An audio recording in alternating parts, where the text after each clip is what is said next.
This conversation is powered by Google Illuminate. Check out illuminate.google.com for more. Welcome to our discussion on the fascinating world of physics simulations and the unique flight dynamics of a shuttlecock. We'll be exploring two technical papers, one detailing HTTP responses from a website, and the other showcasing that website's content focused on interactive physics learning using the Tracker software. Let's start with the first paper. What insights does the HTTP response provide about the website's functionality and security? The HTTP responses reveal key aspects of the website's architecture and security measures. The 200 OK status code indicates successful requests. Headers like content encoding, zip show data compression for faster loading, while access control allow origin, suggest a permissive course policy allowing access from any origin. The presence of keep alive indicates efficient connection management. The last modified header helps with caching. Notice the differences between the two responsers. One uses content length, while the other uses transfer encoding chunk. This shows different ways of sending the data. The second response also includes a set cookie header, indicating session management for user authentication. These details are crucial for understanding how the website functions and interacts with users. That's a great overview. So the website seems well structured and secure. Now let's move on to the second paper, which describes the website's content. What is the main focus of this educational resource? The website Open Educational Resources / Open Source Physics at Singapore is a treasure trove of interactive physics simulations. It aims to make learning physics more engaging and accessible through simulations, primarily using Tracker and easy JavaScript simulations, EJS. The content covers a wide range of topics, from basic kinematics and dynamics to more advanced concepts like electromagnetism and modern physics. The emphasis on open source tools ensures that these resources are freely available to everyone. That sounds incredibly useful. The use of interactive simulations is key here. How does this approach improve the learning experience compared to traditional methods? Interactive simulations allow students to actively participate in the learning process. Instead of passively reading about concepts, they can manipulate variables, run experiments, and observe the results in real time. This hands-on approach fosters a deeper understanding of the underlying principles and helps students connect abstract concepts to real-world phenomena. It's much more engaging than simply reading a textbook. Absolutely. The paper mentions Tracker software extensively. Can you explain what Tracker is and how it's used in the context of this website?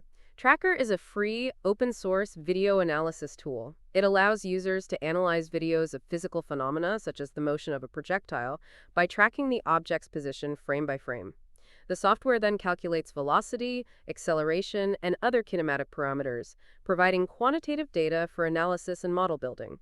This is particularly useful for studying complex motions like that of a shuttlecock, where air resistance plays a significant role.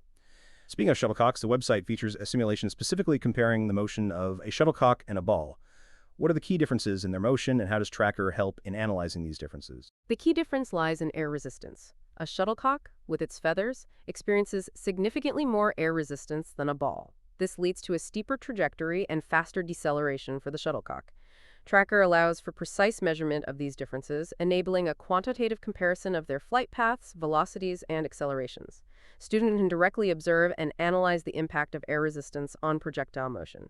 The website also includes a study guide and quiz on shuttlecock physics. What are some of the key concepts covered in this study guide? The study guide covers fundamental concepts like damping, air resistance, projectile motion, and the use of Tracker for data analysis.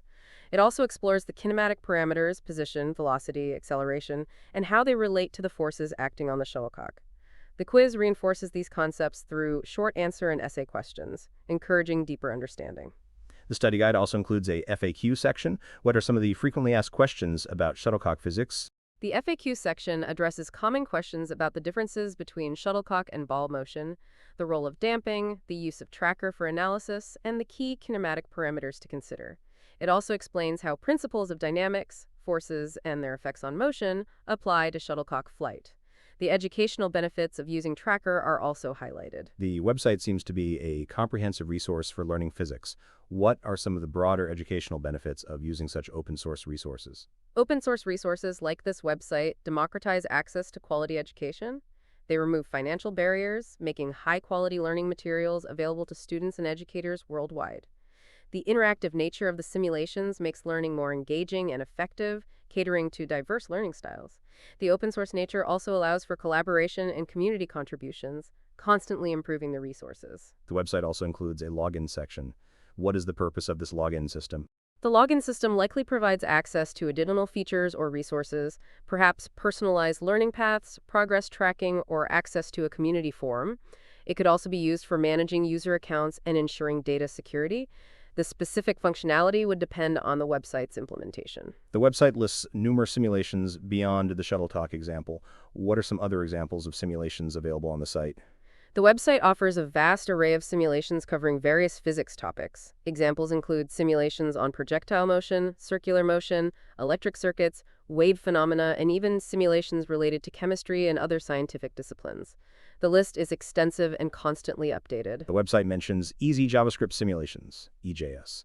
What is EJS and how does it contribute to the website's functionality? BJS is a library that simplifies the creation of interactive physics simulations using JavaScript. It provides a framework for building simulations that can run in web browsers, making them easily accessible to users without requiring specialized software. This is crucial for the website's goal of providing widely accessible educational resources. Finally, what are some of the limitations of using simulations for physics education, and how can these limitations be addressed? While simulations offer many advantages, they cannot fully replace hands-on laboratory experiences. They may not always capture the nuances of real-world experiments, and students might miss out on developing certain practical skills. However, these limitations can be mitigated by combining simulations with other learning activities such as laboratory work and problem-solving exercises. Thank you for this insightful discussion.